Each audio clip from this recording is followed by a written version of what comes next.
Pricing ethics. This isn't an ethics course, but I want to cover some pricing boundaries with respect to current and potential customers. Pure economic theory may recommend a price that would be perceived as unethical by customers. Using such a price could be very damaging to a company. As Amartya Sen said, the purely economic man is indeed close to being a social moron. What might be considered unethical? I'll go through a list of pricing actions that might be considered unethical by your customers or society. The first are prices that are inconsistent with recent transactions. Recent prices are a strong anchor and reference point for customers from which they judge fairness. That reference point may be so strong that it's perceived as an entitlement. Changing prices is perceived as unethically changing the rules. This is especially true when a company starts charging for something that used to be free. Some consider it unethical to charge different prices unless there is a cost difference. These people would not allow different prices to different customers who value a product differently. Even people who believe this may not apply it to some groups like senior discounts. Society tends to identify some groups as worthy of receiving better prices than the general public. Companies can easily calculate costs, but fairness is judged by customers' perceptions of costs. A company that charges different prices for a product may need to explain why different costs drive different prices. For example, a company's operating costs are higher in some markets than others. The cost difference may be on the customer side. A company may give a customer a discount if that customer has a higher transaction or conversion cost for the product. Others say it's unethical to charge different prices unless there's a value difference and the value the customer receives is greater than the price. You could think of this as value based pricing with a cap. The cap is the customer's perceived value. That was the cap I used in my images on how to set prices with value based pricing. Logic would say customers wouldn't pay more than the value they received. For reasons I list later, some would say that a company can force customers to pay more than the value received. What's tricky is that everyone values things differently, so companies have to make estimates of perceived value. Disparities in power may be in the form of coercion, whether explicit or implicit. After agreeing to buy a new car, some people may feel trapped in the car dealer's finance and insurance office while they are subjected to multiple upsells of loan and insurance products. The disparity in power may be from different levels of information. Sellers usually have more information about the product than the buyer. Some transactions, for example real estate, require lengthy disclosure by law. Other transactions don't have legal requirements, but not disclosing them would be seen as unethical, for example, lemon cars. Another disparity arises from different levels of understanding of the economics of the transaction. Consumer loans have much more legally required disclosures than commercial loans. In all these scenarios, companies must make efforts to avoid being perceived as taking profits at a vulnerable customer's expense. Providing customers with education, especially about their rights, and reasonable return policies can increase both real and perceived fairness. Companies should not take advantage of people's essential needs, especially during adversity. An example is price gouging for gas before a hurricane or during a gas shortage.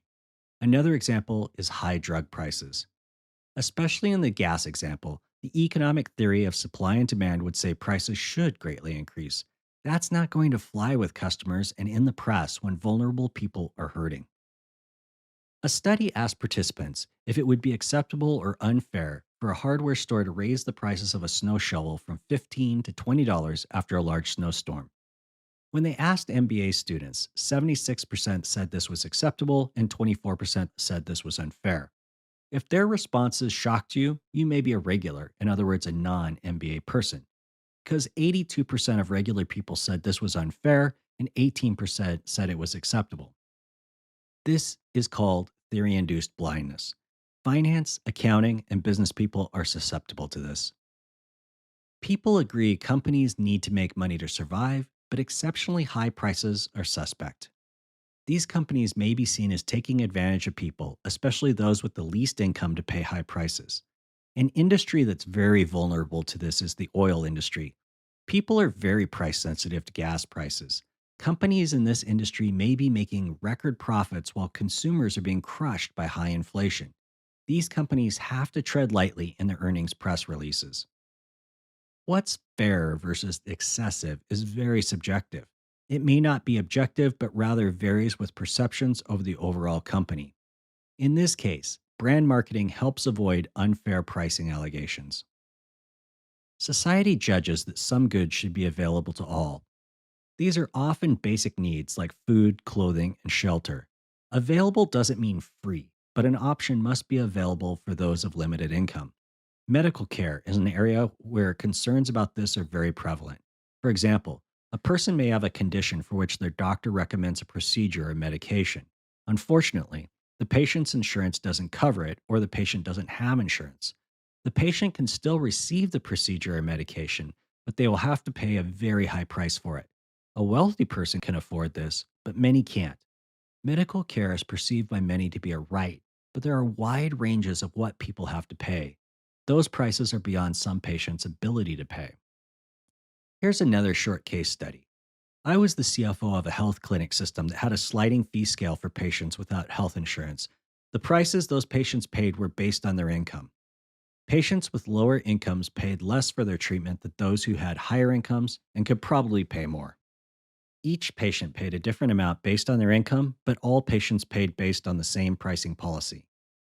Note that the sliding scale was a discount from the standard price, not a premium based on a low price.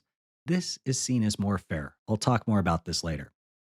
Some may contend that sliding fee scales are unfair. They see the patient's low income arising from choices made by the patient. Some people who work are unhappy that they pay taxes to pay for the medical care of those who don't work. The fairness of the pricing is based on the perceived worthiness of the recipient for a discount. For all the aspects of fairness that I've covered in this lesson, companies must decide the issues based on the perceptions and responses of their customers, employees, community, and other stakeholders. Discounts and rewards are almost always perceived as fairer than surcharges. Customers use the list price as a reference point. Pricing above this is perceived by the customer as a loss. Losses are perceived to be much more painful than similar size gains. Reference points are very important. Assume you're making $50,000 per year. I then bump up your base pay by $1,000. 6 months later, I cut your base pay back down $1,000. Would the pay cut hurt more than the happiness you had from the raise? Here's another way to think about it. Imagine your job satisfaction the day before the raise versus the day after your pay cut. Would it be the same? Why not? You're making $50,000 on both days. A study was conducted on whether people thought certain pricing tactics were fair or unfair. Here's the first scenario. A shortage develops for a popular car model. A dealer has been selling them at the list price and now prices them $200 above the list price. Did people think this was fair? No. 29 said it was acceptable, and 71% said it was unfair. Now, another scenario. A shortage develops for a popular car model. A dealer has been selling them at a discount of $200 and now prices them at list price. What did people think of this? It wasn't overwhelming, but a majority said this was acceptable. 58% said it was acceptable and 42% said it was unfair. That's a big improvement over scenario 1. Here's the takeaway. Establish the highest price you intend to charge as the regular price with any deviations as sales or discounts. You can take discounting too far. Consistently offering the same discount can cause the discounted price to become the relevant reference price for customers. In that case, any decrease in the discount will then feel like a surcharge. Decreasing or eliminating the discount may also be perceived as unfair because it's viewed as increasing the profit of the company at the customer's expense.